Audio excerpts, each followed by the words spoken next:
ഈ ഒരു വീഡിയോയിലുള്ള നമ്മൾ രണ്ട് അപ്ഡേറ്റുകളാണ് നോക്കുന്നത്. ഒരു അപ്ഡേറ്റ് എന്ന് പറയുന്നത് കേരള ബ്ലാസ്റ്റേഴ്സുമായിട്ട് ബന്ധപ്പെട്ടിരിക്കുന്ന അപ്ഡേറ്റും രണ്ടാമത്തെ അപ്ഡേറ്റ് എന്ന് പറയുന്നത് നമ്മുടെ FC ഗോവയുമായിട്ട് ബന്ധപ്പെട്ടിരിക്കുന്ന അപ്ഡേറ്റ് ആണ്. എന്തായാലും ആദ്യം തന്നെ നമുക്ക് FC ഗോവയുമായിട്ട് ബന്ധപ്പെട്ടിരിക്കുന്ന ആ ഒരു അപ്ഡേറ്റ് എന്താണെന്ന് നോക്കാം. നമുക്ക് എല്ലാവർക്കും അറിയാവുന്ന ഒരു താരമാണ് കാർലോസ് മാർട്ടിനസ്. കഴിഞ്ഞ സീസൺ FC ഗോവയ്ക്ക് വേണ്ടി അത്യാവശ്യം മികച്ച പ്രകടനം കാഴ്ചവെച്ചൊരു താരം തന്നെയാണ്. ഒരുപക്ഷെ അതിന് പകരം വേറെ ഏതെങ്കിലും സ്ട്രൈക്കർ ആയിരുന്നെങ്കിൽ ഇതിൽ കൂടുതൽ ഗോളുകൾ വേണമെങ്കിൽ സ്കോർ ചെയ്തേനെയുമായിരുന്നു എന്ന് പറയാം. പക്ഷേ അദ്ദേഹത്തിന് നമുക്കൊന്നും പറയാൻ പറ്റത്തില്ല.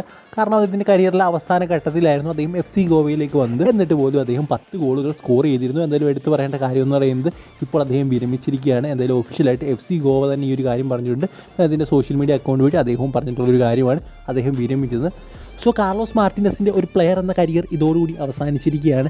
എന്തായാലും മറ്റൊരു വിദേശ താരത്തിൻ്റെ കൂടെ വിരമിക്കൽ മണ്ണായി മാറുന്നു നമ്മുടെ ഇന്ത്യ എന്ന് പറയുന്നത്.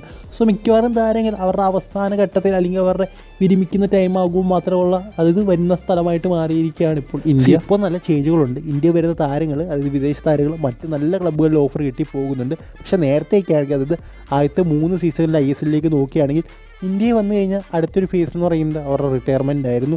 സോ അതിലിപ്പോൾ ചെറിയൊരു മാറ്റം സംഭവിച്ചിട്ടുണ്ട്. ഇപ്പോൾ കാർലോസ് മാർട്ടിനസ് വിരമിച്ചാലും അദ്ദേഹത്തിൻ്റെ എൻഡ് ഓഫ് ദ കരിയറിലാണെങ്കിൽ FC ഗോവയിലേക്ക് വന്നത്. സോ അതൊരു മറ്റൊരു കാര്യം എന്ന് പറയുന്നത് എന്തായാലും കാർലോസ് മാർട്ടിനസിൻ്റെ അടുത്തുള്ള ഒരു ലൈഫിലേക്ക് എല്ലാവിധ ആശംസകളും നേരുന്നു. ഇനി അടുത്ത അപ്ഡേറ്റ് എന്ന് പറയുന്നത് നമ്മുടെ വികാസ് സിംഗുമായിട്ട് ബന്ധപ്പെട്ടിരിക്കുന്ന അപ്ഡേറ്റാണ്. നമുക്കറിയാം കേരള ബ്ലാസ്റ്റേഴ്സ് താരമാണ്. കഴിഞ്ഞ സീസണിൽ ലോൺ മൂവിൽ മോഹമ്മദൻസിന് വേണ്ടിയാണ് കളിച്ചത്. എന്തായാലും ഇപ്രാവശ്യം പറഞ്ഞു കേൾക്കുന്നൊരു കാര്യം അദ്ദേഹം വീണ്ടും ലോൺ മൂവിൽ പഞ്ചാബ് FCയിലേക്ക് പോകുമെന്നാണ്.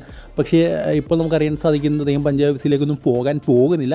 അദ്ദേഹം കേരള ബ്ലാസ്റ്റേഴ്സ് തന്നെ തുടരും. കേരള ബ്ലാസ്റ്റേഴ്സിനോട് പ്രീ സീസണിൽ തായ്ലാൻഡിലേക്ക് അദ്ദേഹം ഉണ്ടാകുമെന്ന് പറഞ്ഞു കേൾക്കുന്നു. സോ ആ ഒരു തായ്ലാൻഡിലെ പെർഫോമൻസിൻ്റെ അടിസ്ഥാനത്തിലായിരിക്കും അദ്ദേഹത്തെ ടീമിൽ നിലനിർത്തണോ അതോ വീണ്ടും ലോണിന് വിടണോ എന്നുള്ള കാര്യങ്ങളൊക്കെ തീരുമാനിക്കുന്നതെന്നാണ് ഇപ്പോൾ അറിയാൻ സാധിക്കുന്നത്. സോ ഈ ഒരു വീഡിയോ നിങ്ങൾക്ക് ഇഷ്ടപ്പെട്ട തീർച്ചയായും ലൈക്ക് സബ്സ്ക്രൈബ് ചെയ്യുക. അടുത്ത വീഡിയോയിൽ കാണുന്നത് ഗുഡ് ബൈ.